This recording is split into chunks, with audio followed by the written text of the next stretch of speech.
As of recording this unscripted review, or ramble, whatever you want to call it, or whatever I call it, the latest video on my main channel is Sonic Frontiers, and for those who haven't watched it yet, I really did not like Sonic Frontiers. In fact, I kind of hated it. Honestly, it was just a really unfinished game, and it kind of was like it showed all the problems with like modern Sonic games at its absolute worst. It was like a highlight reel of all that shit, you know? And I just didn't understand why it was the golden shot and was being received so well. But whatever. After that, I really needed to pick up because after playing that game again and making a 20-minute video, I was kind of sick of Sonic and at least bad Sonic games, and all the modern stuff doesn't do it for me. But when I was browsing Twitter one day, I found one of my friends. She retweeted this Twitter account, like the developer team is ROM hack. She retweeted their tweet about like they're releasing, and it piqued my interest because I remember this game used to go by Sonic 1 Definitive Edition, and I never played it because I constantly forgot, but it looked like an alright hack. Like, it didn't look, I wouldn't say it looked amazing, but what they had was pretty solid. And after like a year or two, there's this new version that came out, and it looked like a complete overhaul, and it was now called South Island Definitive. And well, I really needed something to cleanse my mouth after Frontiers, and I haven't dabbled in ROM hacks for a while, so I figured, hey, why not? What's the harm in that? So I popped this game onto my 3DS so I could play on my way to college on like the AC Transit, and yeah, I really enjoyed this hack. So, for those that are unaware, Sonic 1 was like, the first Sonic game, well, the first proper Sonic game, whatever, you get the point, I hope. And I personally don't really like this game, but I wouldn't say it's bad. It's just alright. Like, I definitely respect it, but out of all the classic Sonic games, this is the one I probably look the least forward to revisiting, and so I don't really revisit it that much. But there's also another Sonic one, the 8-bit versions for the Game Gear Master System, and these were basically their own thing. Like, they were Sonic 1 in name only. They went a completely different direction, and I also don't really revisit these games because the handheld Sonic games, like at least the Game Gear Master System ones, aren't very good, but I definitely respect some of them, mainly Sonic 1 though. And what this hack does is basically reimagine Sonic 1, where it takes like parts of the Genesis game, but it also takes part of the 8-bit games, but it also takes part of the beta builds. Like, there's these signs in Green Hill and like stuff in Marble Zone. It's pretty neat, and honestly, I really like what this ROM hack is going for. It's only like 4 levels long, but already it leaves a good impression. Like, when you start up the title screen, you're already greeted by this amazing ass like animation and backgrounds and everything. It's just beautiful. And then you go to the menus and it's like, holy shit, that's based on, it's like it takes the aesthetic of the Japanese box art from Sonic 1, which, whoo, that's just gorgeous.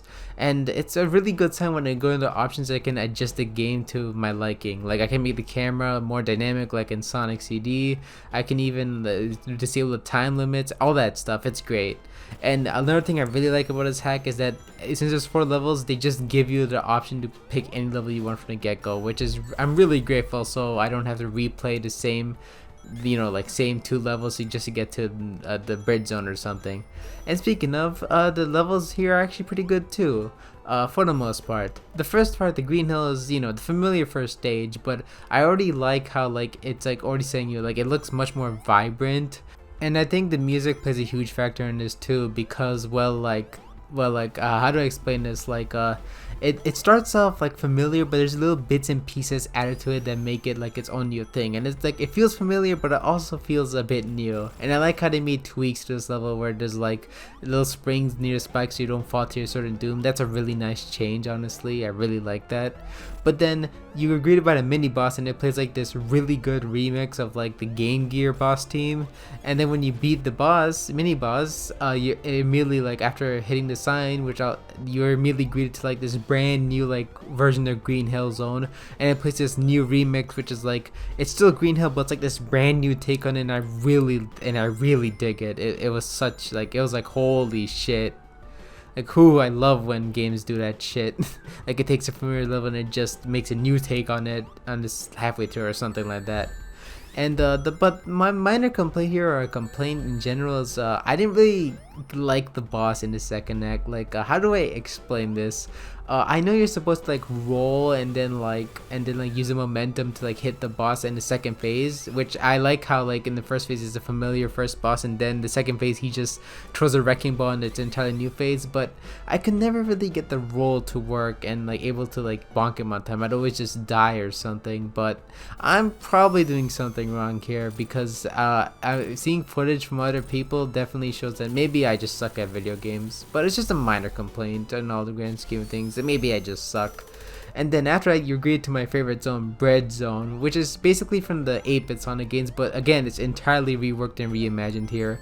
I think the water sections are a bit sucky, but you can avoid them if you take the right path, which, because you know, multiple paths in a Sonic game, so that's always appreciated. And the thing that really makes this love for me is I like the aesthetic here. Like, it looks really like serene. Like, I don't know how to describe it. It just has a really nice look to it. And the music is really good in this level. Like, I've gushed about the music enough, and I really wish it was released, because the only versions are from the old version from 2 years ago.